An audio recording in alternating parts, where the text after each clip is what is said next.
Le Nikon, c'est un festival qui a lieu depuis 15 ans maintenant, avec un thème et une durée de 2 minutes 20 imposés, et des jurys de renom comme Quentin Dupieux en président l'année dernière. Il y a 10 prix décernés, et des récompenses allant de 30 000 € de matériel chez Nikon à une bourse au CNC. Tout le monde peut participer, des amateurs aux pros du milieu. Et c'est une possibilité de mise en avant incroyable à la fois devant d'autres professionnels, les petits comme les plus grands médias, mais aussi aux yeux du public. Car en plus d'être reconnu dans le milieu, le Nikon Film Festival est de plus en plus reconnu à l'extérieur ainsi qu'à l'international. En plus de tout ça, c'est une opportunité de se faire des contacts, d'avoir des parutions dans la presse, mais surtout de gagner une expérience de dingue en écrivant, dirigeant, montant et diffusant un film en 6 mois. On se rend pas compte, mais c'est très très court. Je suis Ilona et j'ai réalisé mon premier Nikon l'année dernière.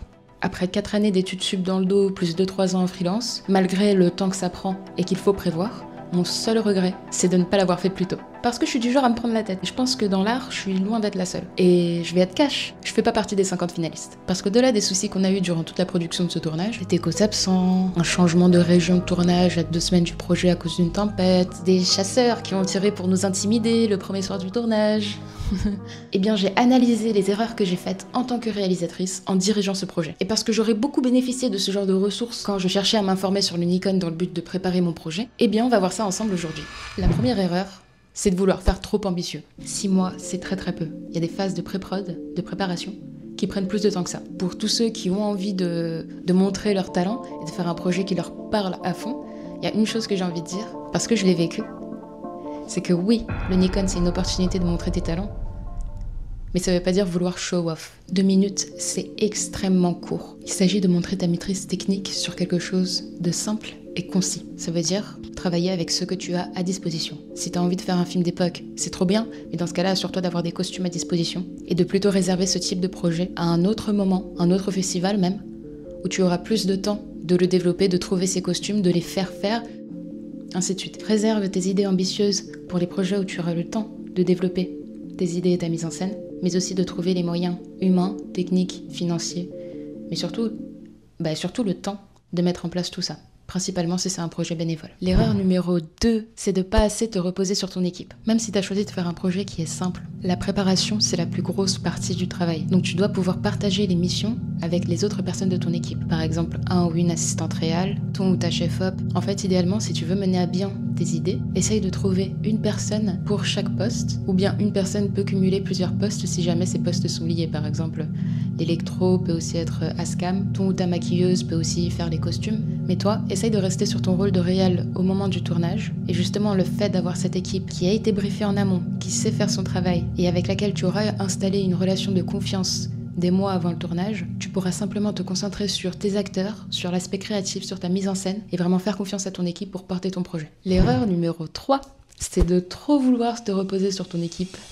Tu t'y attendais pas, hein. Ce que je veux dire par là, c'est que toi aussi, tu dois être informé sur le processus de travail des autres départements liés à la production de ton film. Tu dois savoir combien de temps ça prend de faire le maquillage, par exemple. Tu dois savoir quel type d'éclairage sera nécessaire pour ta scène de nuit. Parce que ce qui se passe sur les projets bénévoles, c'est que c'est comme ça, c'est la vie. Moi, la première, tout le monde n'est pas forcément disponible tout le temps. Et tu vas voir, tu vas le sentir très vite quand des techniciens vont commencer à se désister de ton projet, parce qu'au final, ils jonglent entre plusieurs projets. Peut-être qu'ils sont sur d'autres Nikon en même temps, peut-être que toi aussi, et donc t'as du mal un peu à tenir le rythme et à tenir les rênes de ton équipe. C'est un projet bénévole, hein. Tout peut arriver. Donc tu dois être capable de te débrouiller. Et pareil, t'as besoin de personnes motivées pour ton projet. T'as besoin d'une équipe soudée qui est prête à tout faire pour que ce film y voit le jour. Si tu sens qu'un de tes échos c'est pas trop motivé, pas trop présent, qui te rend pas le taf au délai convenu, t'as 6 mois, donc tu peux pas te permettre d'avoir 1 mois de retard. Du coup, faut que tu cherches un autre écos, ou que tu fasses le taf toi-même. Donc dès que tu sens qu'il y a du relâchement dans ton équipe, inquiète-toi auprès d'eux, de savoir s'ils arrivent à tenir le rythme, de savoir où ils en sont. Si jamais pour la personne ça va pas du tout et qu'elle est honnête, elle te le dira direct.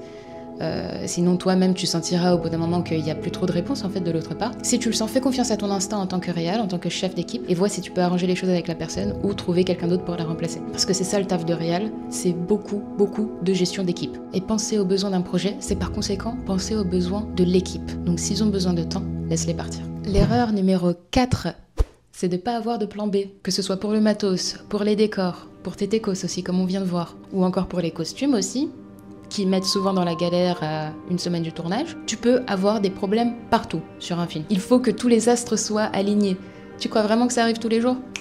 Sur commande ? Ok, le 24 avril prochain, non. Ce qu'il te faut, c'est toujours prévoir une solution de secours. Et tu peux aussi mettre en place des filets de sécurité, on va dire, pour empêcher ces situations d'arriver. Plus tu as d'éléments de ton film et plus tu les as en amont, plus tu es sûr que ton tournage va bien se passer. Par exemple, acheter bien en avance tes costumes, prévoir d'avoir plusieurs numéros de techniciens au cas où quelqu'un a une prestataire rémunérée ou doit se désister du projet. Te débrouiller pour louer ton matos aussi si tu peux, comme ça tu es sûr de tout avoir pour ton film quoi. L'erreur numéro 5, elle est toute simple et pourtant je pense qu'on est pas mal à tomber dedans, enfin j'essaye de me rassurer comme ça, c'est de pas faire de repérage. Oui, c'est honnêtement, hein, personnellement je trouve que c'est la partie la plus de la pré-prod. On se rend pas compte comme ça, mais des repérages, il y a une technique pour bien les faire aussi. On va pas juste sur un lieu comme ça, ok c'est sympa, hop je rentre dans le métro et puis je pars, tu vois. Idéalement tu y vas avec plusieurs membres de ton équipe. Donc par exemple ton as-réal, ton ou ta chef-op, ça c'est les 2 rôles les plus importants qui doivent être avec toi pendant le repérage. Idéalement ta régie, si tu as quelqu'un à ce poste. Franchement ça, non en vrai ça c'est les 3 postes. Les 3 postes les plus importants, et pourquoi pas ton ingé son aussi. Mais franchement, si t'as que ton ou ta chef-op pour faire les repérages, le son, normalement, les chef-op ont des notions, au minimum. Et pour la régie, donc tu pourras gérer toi-même pour tout ce qui est organisation, place de parking, etc. Tu dois prendre des photos des 4 côtés de ta scène, et idéalement des angles aussi si tu peux. Les photos de détail, ça te sert à rien. Il y a un site que je te conseille pour checker la position du soleil, c'est une application aussi, ça s'appelle Je veux du soleil. Tu peux prendre les photos avec ton téléphone, si t'as un iPhone, évite de le faire avec un grand angle, parce que ça va complètement te fausser les proportions. Pense à prendre les mesures aussi, même juste en marchant, tu vois. Surtout si tu prévois d'installer de la déco. Et pense à prévoir également où va s'installer l'équipe, et où les gens pourront remplir leurs besoins primaires. Donc se changer et éventuellement aller au petit coin. Je dis éventuellement parce que c'est vrai que les gens ils pensent pas toujours en tournage, donc bon, faire pipi dans les buissons ça va 2 secondes. L'avant-dernière erreur, numéro 6, c'est de te lancer en n'étant pas capable de financer seul ton film. Si t'as les contacts, utilise-les. Mais si t'en as pas, trouver des financements, ça prend vraiment des mois. On se rend pas compte comme ça, mais tu vas perdre énormément de temps à chercher des dires de prod, à trouver des financements dans les départements où tu vas tourner. Au final, tout ce temps, t'aurais pu l'utiliser pour améliorer ton scénario ou pour travailler avec tes acteurs. Si tu pars de zéro, l'élément crucial dont tu manques, c'est le temps pour te faire ces contacts justement. Bien sûr, tu dois toujours rester ouvert à toutes les opportunités. Parce que dans mon cas, c'est en prenant le temps de boire un café pour rencontrer un autre freelance que j'ai trouvé le régisseur que je cherchais depuis des mois, qui en plus d'avoir le permis pour conduire des camions, était pâtissier. Tout ça grâce à une simple prise de contact sur Instagram. Avant de passer à la dernière erreur, pour ceux qui ont fait le Nikon et qui ont des leçons à partager, n'hésitez pas à les mettre en commentaire. Et pour ceux qui vont le faire pour la première fois, si vous avez des questions, mettez-les aussi, j'essaierai d'y répondre au plus vite. La dernière erreur, c'est de trop te prendre la tête. À trop stresser par rapport au résultat. Si au final il n'est pas à la hauteur de tes espérances, bah ça va juste te déprimer.